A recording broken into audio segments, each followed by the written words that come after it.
नमस्कार, मी ज्ञानदा कदम. तयारी 10वीची या विशेष कार्यक्रमात आपल्या सगळ्यांचं स्वागत. आजचा आपला विषय आहे इतिहास भूगोल. खरं तर यावेळेला प्रश्नपत्रिकेचं आणि अभ्यासक्रमाचं स्वरूप बदललेलं आहे, त्यामुळे मुलांना कुठेतरी थोडीशी धाकधूक आहे की नेमके काय प्रश्न विचारले जातील, उत्तरपत्रिका कशी लिहायची आहे, प्रश्नांचं स्वरूप कसं असणार आहे, त्या सगळ्या संदर्भात तज्ज्ञ शिक्षकांचं आपल्याला मार्गदर्शन लाभतं आहे. आणि तुम्ही सुद्धा फोन करून या कार्यक्रमामध्ये सहभागी होऊ शकता, तुमचे प्रश्न विचारू शकता. त्यासाठी आमचा दूरध्वनी क्रमांक आहे 66160219. तर तुम्ही सुद्धा या कार्यक्रमात सहभागी व्हा, आम्हाला प्रश्न विचारा. आपण सरांपासून सुरुवात करूया आणि इतिहास भूगोलाचं नेमकं बदललेलं स्वरूप कसं आहे आणि सोबतच तुम्ही आता अगदी शेवटच्या क्षणी इतिहास भूगोलाची पटकन रिव्हिजन कशी करू शकाल त्याच्या टिप्स आपण त्यांच्याकडनं जाणून घेऊयात. सर, आपलं स्वागत आहे एबीपी माझामध्ये. सगळ्यात आधी की बदललेलं स्वरूप नेमकं काय आहे? म्हणजे इतिहास भूगोल म्हटलं की मुलं थोडीशी शेवटच्या टप्प्यात त्याची तयारी करतात, फार आधीपासून करत नाहीत.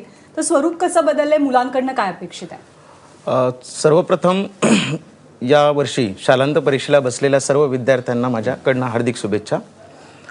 यावर्षी परीक्षेचं स्वरूप जे बदललेलं आहे त्यामध्ये एक महत्त्वाचा बदल झाला आहे, तो कृतीपत्रिका. म्हणजे पूर्वी मुलं लिहायची, पाठांतर करून लिहायची, आता तसं नाही आहे. तर कृतीपत्रिकेच्या माध्यमातून तुम्हाला उत्तरं लिहायची आहेत. हा एक महत्त्वाचा बदल आपण यावर्षी सर्वच उत्तरपत्रिकांमध्ये जाणवतो आपल्याला. दांगड सर, त्याचबरोबर असं आहे की तुम्ही इथे बरेचसे मुद्दे मुलांसाठी लिहून ठेवलेले आहेत, ज्याच्यामध्ये एक यशोमंत्र तुम्ही मुलांना दिलाय. तर तो यशोमंत्र नेमका काय आहे?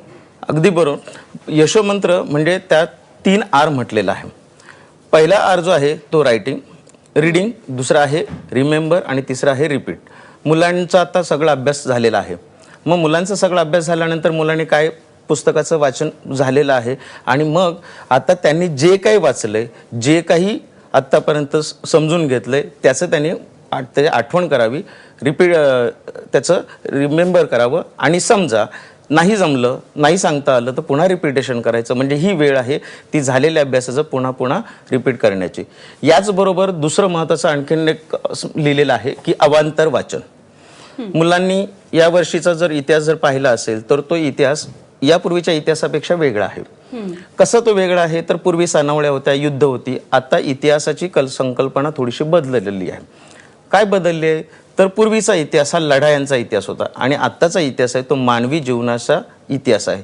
मग त्यावेळच्या समाजरचना, त्यावेळची खेळ असतील, त्या जीवनामध्ये माणसाला येणाऱ्या सगळ्या व्यवसाय, ह्या सगळ्यांचा अभ्यास या वर्षीच्या अभ्यासक्रमामध्ये आहे आणि त्या अनुषंगानेच आपल्याला पेपर लिहायचा आहे.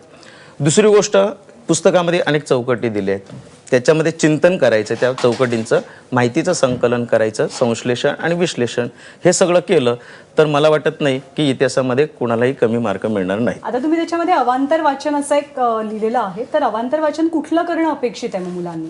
अवांतर वाचन विषयामध्ये इतिहासामध्ये अनेक इतिहास आणि राज्यशास्त्रामध्ये दैनंदिन जीवनाशी घडलेल्या गोष्टी आहेत. इतिहासामध्ये पाठ आहे खेळाचा. मग खेळ कोणते, पूर्वीचे खेळ कोणते, आत्ताचे खेळ कोणते, हे तुमच्या दैनंदिन जीवनाशी निगडीत आहे आणि त्यामुळे त्याची माहिती मुलांनी वर्तमानपत्रातनंही मिळवायला हरकत नाही. चळवळी आहेत, सामाजिक चळवळी, आत्ता कोणत्या चळवळी चाललेल्या आहेत, व्यावहारिक जीवनामध्ये चाललेल्या आहेत, आजूबाजूला काय घडतंय त्याचं ज्ञान इतिहास आणि राज्यशास्त्रामध्ये आवश्यक आहे असं मला वाटतं. पण मग मुलांना हाही प्रश्न पडतो अनेकदा की मग आता अवांतर म्हणजे बाहेरचं आम्हाला काही येणार आहे का, काही पाठ्यपुस्तकाच्या व्यतिरिक्त प्रश्न विचारले जाणार आहेत का? तर इतिहास भूगोलच्या बाबतीत त्याची रचना कशी आहे? इतिहासामध्ये आणि राज्यशास्त्रामध्ये व्यावहारिक जीवनाचा संबंध पुस्तकामध्ये घातलेला आहे. इतिहास, या वर्षीचा इतिहास जर पाहिला तर प्रत्येक पाठाच्या शेवटी काय सांगितलंय की हा अभ्यास केल्याने तुम्हाला कोणते रोजगार मिळणार आहेत. यापूर्वीच्या इतिहासामध्ये रोजगाराशी फारसा संबंध घातलेला नव्हता. म्हणजे समजा पर्यटन असेल तर तुम्ही गाईड म्हणून काम करू शकता. ही माहिती म्हणजे मुलांनी इतिहासाचा अभ्यास का करावा. गड किल्ल्यांची माहिती असेल तर त्या किल्ल्यावर जाऊन गाईडचं काम करू शकेल. हे सिनेमा क्षेत्र आहे तर त्या सिनेमा क्षेत्रामध्ये तुम्हाला इतिहासाची कशी गरज आहे, म्हणजे नेपथ्य लागेल तर नितीन सरदेसाई. जर इतिहासाची माहिती असेल तर ते मुलं नेपथ्य म्हणजे त्या विषयामध्ये रोजगार कमवू शकतील. त्याचबरोबर प्रश्नपत्रिकेचं स्वरूप म्हणजे त्याच्याबद्दलही मुलांच्या मनात अजूनही अनेक शंका आहेत. तर प्रश्नपत्रिकेचं स्वरूप एकंदरीत कसं असणार आहे, किती मार्क असणार आहेत, एक अंदाजे आपण काय सांगू शकतो?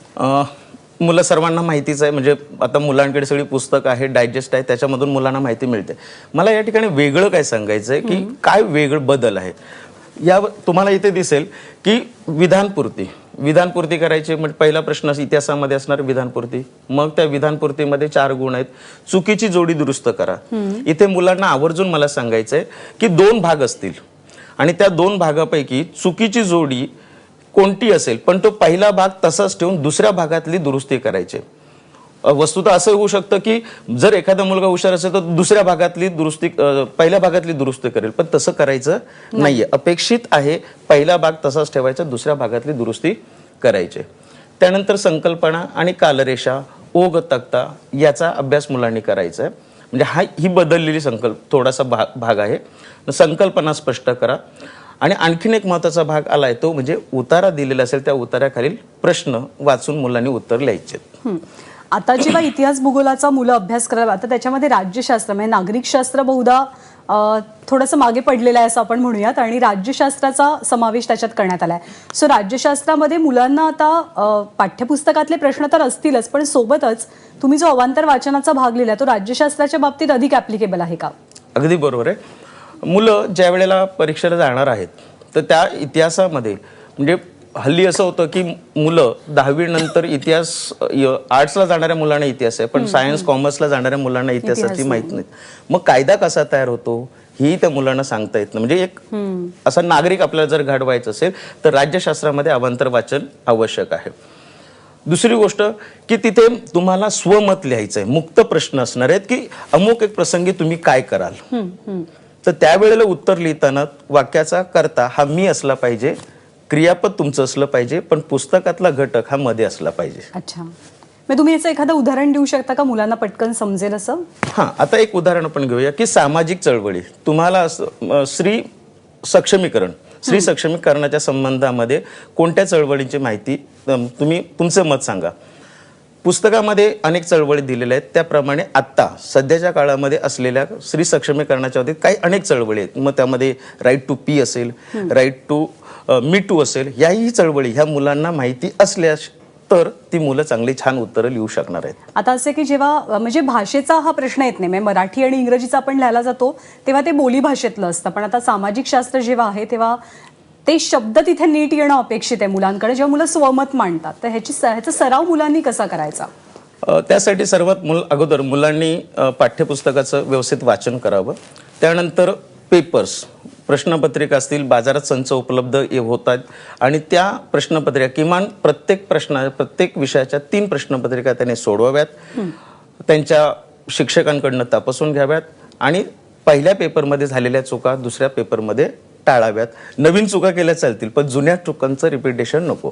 आता इतिहास आणि राज्यशास्त्र आणि भूगोल असं आपण 3 वेगवेगळं करून जरा पाहूया. इतिहासाबद्दल आपण बोललो. सो राज्यशास्त्राच्या प्रश्नपत्रिकेमध्ये राज्यशास्त्राचे जे प्रश्न येणार आहेत त्याची मांडणी कशी असेल, त्याला मार्क किती असतील आणि त्याला वेळ मुलांनी किती देणं अपेक्षित आहे? या ठिकाणी जो तक्ता केलेला आहे त्या तक्त्यामध्ये सर्वच गोष्टी लिहिल्या आहेत. म्हणजे एकूण किती मार्काची तुम्हाला ऑप्शन सकट किती गुण आहेत. म्हणजे राज्यशास्त्राची प्रश्नपत्रिका ही तब्बल 30 मार्कांची असणार आहे, पैकी तुम्हाला मिळवायचे 20. त्यानंतर प्रत्येक प्रश्नासाठी मिनिट दिलेले आहेत. किती मिनिटं, पहिल्या प्रश्नासाठी किती, दुसऱ्या प्रश्नासाठी किती, हे टाइम मॅनेजमेंट आवश्यक आहे. कारण इतिहास आणि राज्यशास्त्राचा पेपर एकत्र असेल तो 2.5 तासांचा असणार आहे. त्यामुळे इतिहास आणि राज्यशास्त्राचं नियोजन, वेळेचं नियोजन करून तो पेपर त्यांनी सोडवावा. आपला पहिला फोन आलाय. पूजा कुबल आपल्याशी बोलतेय बदलापूरवरनं. पूजा नमस्कार, तुझा काय प्रश्न आहे विचार. Good afternoon. बोल. इतिहास भूगोलामध्ये प्रस्तावना लिहिणं अपेक्षित आहे का आणि ती गरजेची असेल तर कशी लिहावी? चांगला प्रश्न आहे.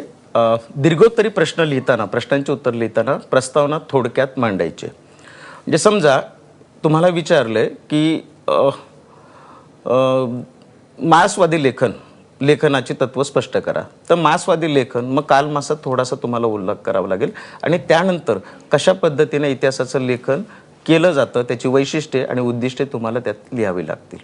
4 मार्कांचा प्रश्न असेल तर तुम्हाला प्रस्तावना लिहिणं अत्यंत गरजेचं आहे. आता साधारणतः टाइम मॅनेजमेंट कसं करायचं तेही तुमच्याकडनं जाणून घेऊयात, पण पुन्हा एक फोन आलेला आहे आपल्याला. रिषभ पांचाळ आपल्याशी बोलतोय डोंबिवलीवरनं. रिषभ नमस्कार, काय प्रश्न आहे? Good afternoon sir. हं. माझा प्रश्न असा होता की हिस्ट्रीमध्ये अजून टेक्स्च्युअल ऐवजी अजून कसले प्रश्न येणार का अच्छा. एक्स्ट्रा?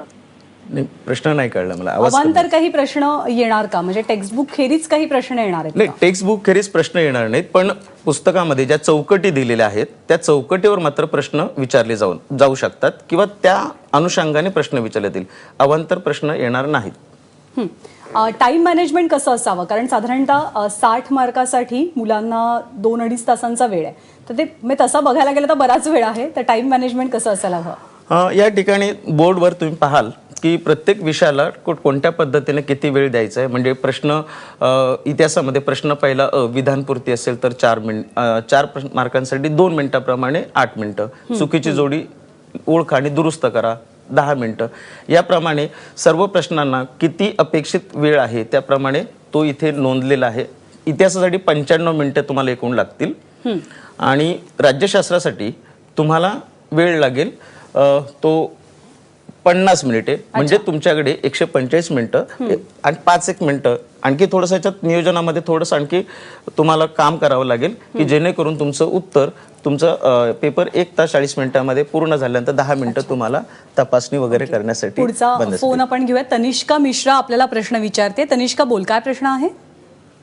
मॅम, माझा प्रश्न असा आहे की जे आपल्याला मुक्तोत्तरी प्रश्न सांगितले सरांनी, त्यामध्ये आपल्याला पूर्णपैकी पूर्ण मार्क मिळवण्यासाठी नेमकं काय करायचं आहे? अच्छा. छान प्रश्न आहे. मुक्तोत्तरी प्रश्न ज्यावेळेस तुम्हाला येतील म्हणजे तुम्ही काय कराल, तर पुस्तका व्यतिरिक्त तुम्हाला स्वतःलाही त्याबद्दल अधिकची माहिती तुम्हाला लिहावी लागेल.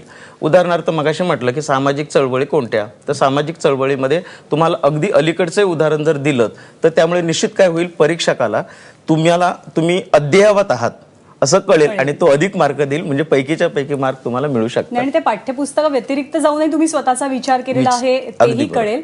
एक्झॅक्टली. कारण इतिहासाचं उपयोजन, कारण आता उपयोजित लेखन आहे त्याप्रमाणे आता तुम्ही जे काही तुम्ही जगताय तेही तुमच्या प्रतिबिंबित झालं पाहिजे उत्तरपत्रिकेत. बरोबर. निखिल काळे आपल्याला प्रश्न विचारतोय वसईवरनं. निखिल, बोल, काय प्रश्न आहे तुझा?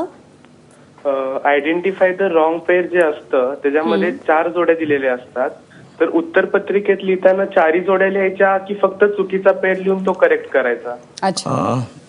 मगाशी म्हटल्याप्रमाणे एक तुम्हाला फक्त चुकीची जोडी ओळखायची आणि तिचा डावा भाग तसाच ठेवायचा आणि उजवा भाग दुरुस्त करून लिहायचा. बऱ्याचदा असं होऊ शकतं की उजवा भाग तुम्ही तसाच ठेवाल आणि डावा दुरुस्त कराल, तर तसं करायचं नाही. पहिला भाग तुम्हाला काय करायचं, उत्तरामध्ये फक्त चुकीची जोडी ओळखायची आणि ती दुरुस्त करून लिहायची. सगळ्या जोड्या लिहायची आवश्यकता नाही. आपण थोडंसं भूगोलाकडे पण वळूया की भूगोलामध्ये सुद्धा बऱ्याचशा गोष्टी बदललेल्या आहेत. नकाशा भरणं किंवा नकाशा वाचन, म्हणजे आपण लहानपणी गेम खेळायचो खरं तर की हा देश कुठे, हा देश कुठे आहे. तर या सगळ्या गोष्टी मुलांच्या भवितव्याच्या दृष्टीने सुद्धा कशा फायदेशीर आहेत आणि याचा अभ्यास कसा करायचा हसत खेळत? छान. आपण लहानपणी खेळत असू, म्हणजे ऑफ पिरियड मिळाला, कुणी शिक्षक नाही आले तर नकाशामध्ये आपण हे ठिकाण दाखव ते ठिकाण. आता मुलं तसं करताना दिसत नाही.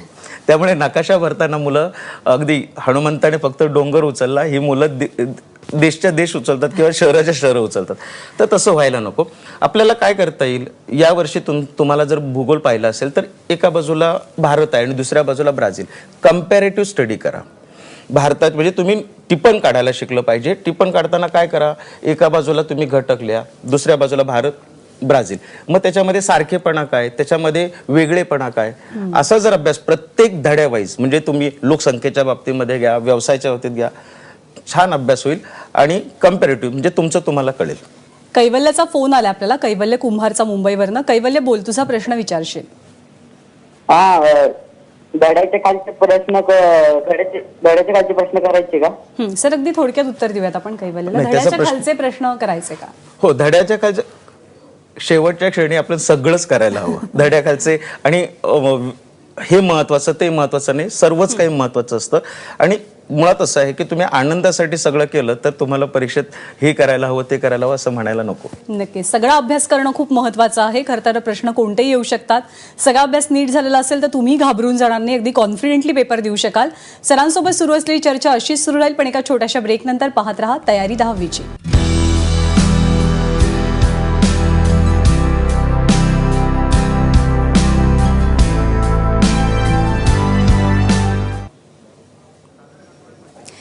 ब्रेकनंतर या विशेष कार्यक्रमात आपल्या सगळ्यांचं पुन्हा एकदा स्वागत. मगन दांगट सर आपल्यासोबत आहेत आणि इतिहास भूगोल या विषयाबद्दल ते मार्गदर्शन करतात.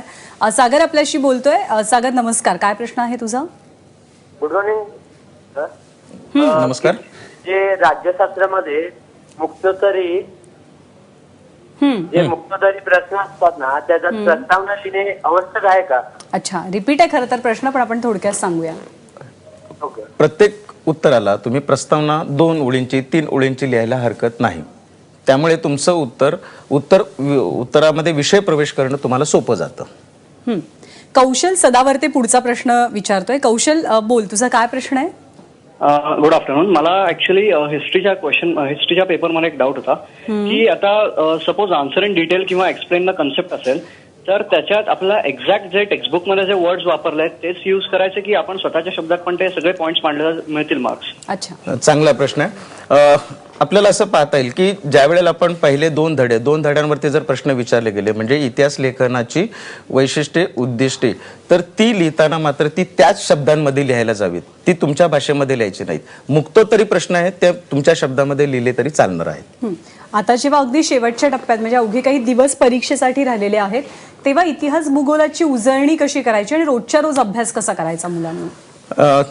एक काम करता येईल मुलांना की धडा वाचल्यानंतर धड्यामध्ये जे काही सगळे घटक आहेत त्या इतिहासाचा पहिला धडा असेल तर त्यातले जे सगळे इतिहासकार आहेत त्या इतिहासकारांना एक तक्त्यामध्ये त्यांची वैशिष्ट्य, त्यांनी सांगितलेली उद्दिष्ट ही मांडता येतील. म्हणजे कम्पॅरेटिव्ह स्टडी इतिहासामध्ये नुसतं वाचन महत्वाचं नाहीये, तर तुम्ही जे काही करणार आहात ते कम्पॅरेटिव्ह स्टडी प्रमाणे करा. भूगोलामध्ये सुद्धा तसंच करता येईल. मगाशी म्हटल्याप्रमाणे एका बाजूला भारत, दुसऱ्या बाजूला ब्राझील आणि मग तिथे त्यांची भौगोलिक परिस्थिती कशी आहे, तिथल्या नद्या, मग भारतातल्या तिकडच्या, म्हणजे तुम्ही आला अभ्यास, रेडीमेड उत्तरं घेऊ नका. तुलनात्मक अभ्यास करणं महत्वाचं आहे. पुढचा फोन आपण घेऊयात. प्रथमेश आपल्याशी बोलतोय अंबरनाथवरनं. हाय प्रथमेश, काय प्रश्न आहे तुझा? हॅलो मॅम, माझा असा प्रश्न आहे की आता जे गाईड आहे आणि टेक्स्टबुक कुठलं वाचायचं, गाईडचं वाचायचं टेक्स्टबुकचं? हा डायलेमा सर्वांचाच असतो, पण मुळात गाईड नंतर आलेली आहेत, पुस्तक अगोदर असतं. त्यामुळे पाठ्यपुस्तकाचं वाचन थोरो झालं पाहिजे. मी या तक्त्यामध्ये लिहिलेलं आहे, बाजूला रेड खुणा केलेल्या आहेत की जर पुस्तकाचं वाचन जर तुम्ही केलं तर त्या सगळ्या रेड खुणा जर मोजल्यात तर तुम्हाला 50 गुण ऑलरेडी बोर्डानं दिलेले आहेत. अच्छा, म्हणजे जर पाहिलं असेल तर तुम्ही गाळलेल्या जागा व्यवस्थित लिहिल्या, तुम्हाला 4 गुण मिळणार आहेत. उताराखाली प्रश्न म्हणजे उतारा वाचायचा आणि त्याच्यावरती उत्तर तुम्हाला लिहायची, म्हणजे तेही ऑलरेडी गुण तुम्हाला ऑलरेडी प्रश्नपत्रिकेत आहेत. आणि इव्हन भूगोलामध्ये सुद्धा जो काही नकाशा दिला असेल त्या नकाशावर सुद्धा एखादा दुसरा प्रश्न असतो, म्हणजे त्याचंही उत्तर तुम्हाला तिथे मिळून जातं. म्हणजे 50 गुण ऑलरेडी तुम्हाला पुस्तकाचं थोरो वाचन केलं, अतिशय शांतपणे वाचन केलं आणि टिप्पण काढलं तर तुम्हाला मिळणार आहे. हा, असं होतं की इतिहास भूगोलामध्ये ना खरं तर आकडेवारी नसते किंवा जड भाषाही नसते, तर मुलांनी काय काय लक्षात, तुम्ही आता सांगितलं की कुठे कुठे मुलं उत्तम मार्क मिळवू शकतील, तर सगळ्यात स्कोरिंग सेक्शन्स कुठले आहेत ह्याच्यामधले की जिथे हमखास मार्क मिळणारच? या ठिकाणी जे खुणा केले आहेत ते सगळे स्कोरिंगच आहेत. दुसरी गोष्ट आहे की दीर्घोत्तरी प्रश्न, त्या दीर्घोत्तरी प्रश्नामध्ये विद्यार्थ्यांनी प्रस्तावना लिहावी, जो विषय प्रवेश आहे तो विषय प्रवेश व्यवस्थित करावा आणि समारोप करावा. म्हणजे कोणताही एखादा प्रश्न, आता एक स्पेसिफिक एखादा प्रश्न जर घ्यायचं म्हटलं तर सामाजिक चळवळी, पुन्हा मी त्याच प्रश्नाकडे येतोय, तर त्या सगळ्या चळवळींची माहिती लिहा किंवा आदिवासी योजना त्यांची माहिती असेल तर ती माहिती तुम्हाला लिहायला हवी आणि अद्ययावत माहिती जर लिहिली तर त्याचा परिणाम परीक्षकावर अधिक चांगला होणार आहे. बार्शीहून पुढचा फोन आपल्याला आलाय. सुशांत आपल्याशी बोलतोय. सुशांत नमस्कार, काय प्रश्न आहे? माझा प्रश्न असा आहे की प्रश्न क्रमांक 5 मध्ये ज्या ठिकाणी आपल्याला सविस्तर उत्तरे द्यायची आहेत त्या प्रश्नाचे स्वरूप तयारी कशी करावी याचे मार्गदर्शन करा. अच्छा, प्रश्न क्रमांक 5. प्रश्न क्रमांक 5 8 गुणांसाठी 2 प्रश्नांची उत्तरं तुम्हाला लिहायची आहेत आणि त्याचं लेखन जे करताना त्याचा अधिक सराव हवा, कारण मी लाल खूण केलेली नाही, कारण ते तुम्हाला अधिक करायचं आहे. तर त्यासाठी पुन्हा पुस्तकाचं वाचन, स्वतःच्या धड्यानुसार प्रत्येक पाठानुसार तुमचं नियोजन हवं.